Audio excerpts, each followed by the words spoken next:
Bonjour à tous, bonsoir à toutes les merengues, comment ça va? J'espère vous retrouver au meilleur de votre forme après cette victoire du Real Madrid hier soir 2-0 à la maison face à Bilbao. Un doublé de Rodrigo sur ce côté gauche. Alors, il y a beaucoup de questions par rapport à cela, parce qu'évidemment, le Real Madrid qui va compter avec beaucoup plus d'attaquants l'année prochaine, avec Endrick et sûrement Mbappé. En tout cas, je vous laisse avec les déclarations du coach italien dans cette conférence de presse d'après-match. C'est parti, let's go!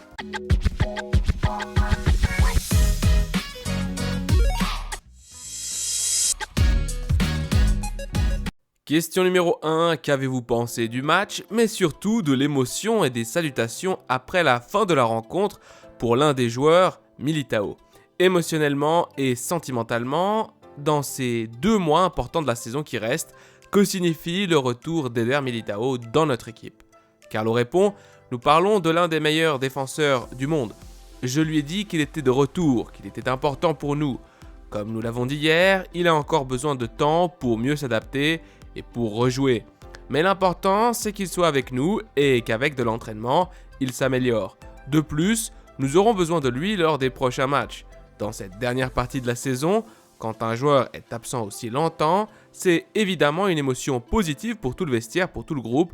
Tous les joueurs l'ont félicité. Une question sur Rodrigo, il a marqué 2 buts, on l'a vu célébrer avec les poings serrés. Sur le deuxième but, il vous a serré la main. Qu'est-ce que cela signifie pour le joueur? Vinicius n'était pas là aujourd'hui. L'année prochaine, il y aura beaucoup plus de joueurs offensifs au club. Endrick, Mbappé, comment voyez-vous Rodrigo? Bon, il a très bien joué, il a fait la différence aujourd'hui, il nous a permis de prendre l'avantage. 2 actions de haut niveau, d'une très grande qualité. C'est ce que Rodrigo fait, c'est ce qu'il doit faire. Maintenant, tout le monde peut dire qu'il est meilleur à gauche. Pour moi, Rodrigo est bon partout. C'est très bien, n'oublions pas qu'il a marqué 2 buts en jouant à droite en demi-finale de Ligue des Champions. C'est un grand attaquant qui n'a pas toujours cette réussite qu'il a eue aujourd'hui, mais c'est aussi normal pour un attaquant. Question numéro 3, vous avez parlé d'une demi-finale de Ligue des Champions, le prochain défi du Real Madrid, le prochain match dans 9 jours, c'est contre City. Guardiola s'est plaint avec véhémence que vous ayez 9 jours pour vous préparer, il s'est plaint du calendrier, comment le voyez-vous? Pour répondre, je pense que c'est bien, il me semble qu'ils ont un calendrier plus difficile. C'est le football moderne, ce qui se passe dans ce sens, c'est que nous aurons un petit avantage qui ne va évidemment pas déterminer l'issue du match. Mais la vérité est que nous aurons le temps de bien nous préparer pour bien jouer. Aujourd'hui, je pense que nous avons réalisé un bon match, nous l'avons très bien géré, nous n'avons pas joué avec une très grande intensité parce que le match n'en avait pas besoin. J'ai vraiment aimé la façon dont nous avons géré le match, j'ai un peu moins aimé l'intensité qui doit être un peu plus élevée. Numéro 4, je voulais vous poser une question sur Valverde qui est parti en souffrant après avoir reçu un coup. Je ne sais pas si vous lui avez parlé, si c'est grave et si vous pouvez aussi évaluer son match et comment vous l'avez vu revenir à ce rôle de faux ailier droit qu'il avait l'habitude de jouer il y a des années. Bon oui, Valverde a reçu un coup mais sans problème. Je pense que nous avons 2 jours de repos maintenant et nous allons bien récupérer tout le monde. Il a joué son match, comme je l'ai dit, pas avec l'intensité qu'il montre habituellement.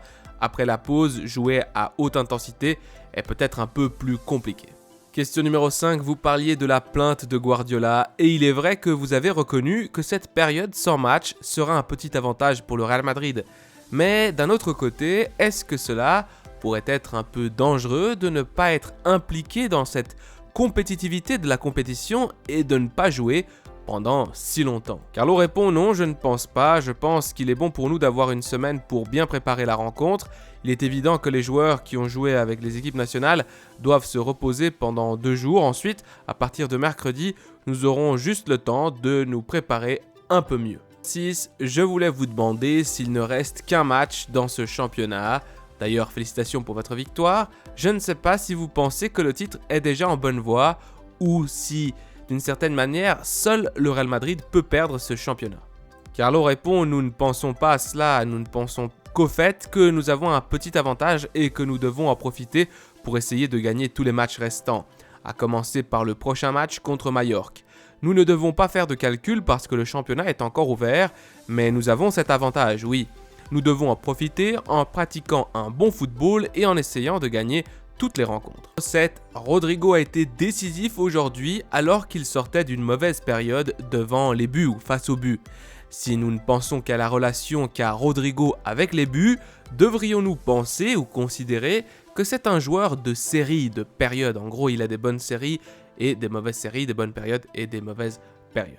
Carlo répond, je pense qu'il y a des cas très isolés d'attaquants qui marquent, qui ont marqué, qui continueront à marquer, comme Cristiano Ronaldo ou Karim Benzema. Je pense qu'avec l'expérience, Rodrigo améliorera ou s'améliorera dans cet aspect. La vérité, c'est qu'il est jeune et qu'il joue avec beaucoup d'intensité.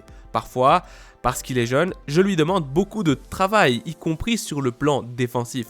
Et parfois, il n'est pas toujours très frais devant le but. De toute évidence, il l'était aujourd'hui. Question numéro 8, je voulais vous poser une question sur le retour de Bellingham. C'est vrai qu'on s'était habitué à un Bellingham qui marquait beaucoup de buts et qui était toujours sous le feu des projecteurs. Aujourd'hui, on l'a vu un peu plus discret, je ne sais pas si c'est à cause de l'intensité en général, comme vous l'avez dit, il y a eu un peu moins d'intensité ou s'il lui manque cette étincelle qui l'éblouissait avant. Carlo répond aujourd'hui, il n'a pas montré la fraîcheur qu'il a habituellement. Il a réalisé 2 matchs très intenses avec l'équipe nationale d'Angleterre. Je pense qu'il a un peu payé cela aujourd'hui, mais c'est la même chose pour d'autres joueurs. La vérité, c'est que lorsque je parle d'intensité, il manquait un peu les joueurs qui ont cette intensité d'habitude, comme vous l'avez dit, Bellingham et Valverde. On l'œuvre toujours sur Bellingham dans l'une des actions en deuxième mi-temps. Il y a une charge et il réclame une faute. Alors il fait un geste comme de fermeture éclair au niveau de la bouche. Après ce qui s'est passé à Valence, d'où nous venons, je voudrais vous demander si Bellingham a fait des commentaires sur l'arbitrage en Espagne.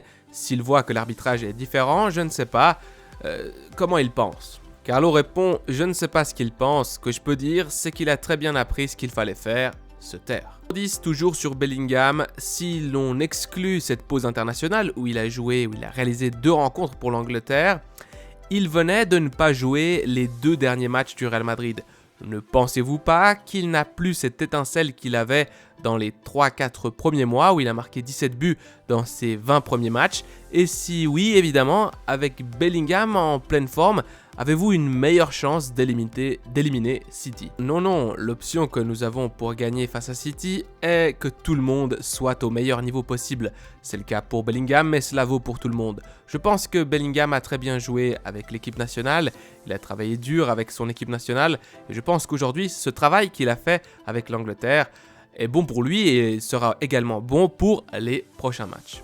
Question numéro 11, vous avez dit hier que pour City, en attendant les progrès, l'évolution de Militao, vous aviez un doute sur Nacho ou Tchouaméni pour accompagner Rudiger. Dans quelle mesure le fait que la possibilité de choisir Tchouaméni vous permette d'inclure un autre joueur comme Camavinga au milieu de terrain vous influence-t-elle dans cette décision? Carlo répond évidemment, il y a beaucoup de choses à évaluer. La vérité, c'est que Tchouaméni, par exemple, dans le match d'aujourd'hui, a été très important parce qu'il est très présent au milieu de terrain. Il a travaillé dur, il a récupéré beaucoup de ballons. Si je le mets à l'arrière, nous n'avons plus cela. Mais si ce n'est pas lui, ce pourrait être Camavinga. C'est un problème de choisir quelqu'un, mais c'est un problème positif et non négatif, évidemment. Question numéro 12, on parle beaucoup de ce repos nécessaire aux joueurs, mais je vous demande comment vous allez gérer les 9 jours qui vous séparent du match face à City. Allez-vous les regarder attentivement? Avez-vous bien réfléchi? Allez-vous regarder tous les matchs jusqu'au 9 avril? Carlo répond, nous connaissons très bien City et nous avons vu le match d'aujourd'hui. Nous allons analyser tout ce que nous pourrons analyser, mais nous sommes concentrés sur notre jeu, qui doit être différent de celui que nous avons réalisé aujourd'hui. Un match avec beaucoup plus d'intensité est nécessaire, ce que nous allons essayer de faire. Comme je l'ai dit, nous aurons le temps de tout préparer parfaitement. Je vous remercie. Mes amis merengues, cette vidéo touche à sa fin. Comme d'habitude, un énorme merci de ma part pour votre soutien à cette chaîne, à ce projet de traduction de conférences de presse. Je n'ai pas pu sortir la vidéo plus tôt, j'en suis désolé, mais je voulais quand même vous la donner au cas où vous voudriez entendre en français les déclarations de Carlo. Pour moi, c'est tout bon. À la Madrid y nada más. Prenez soin de vous, des vôtres et de votre famille, c'est le plus important. Allez.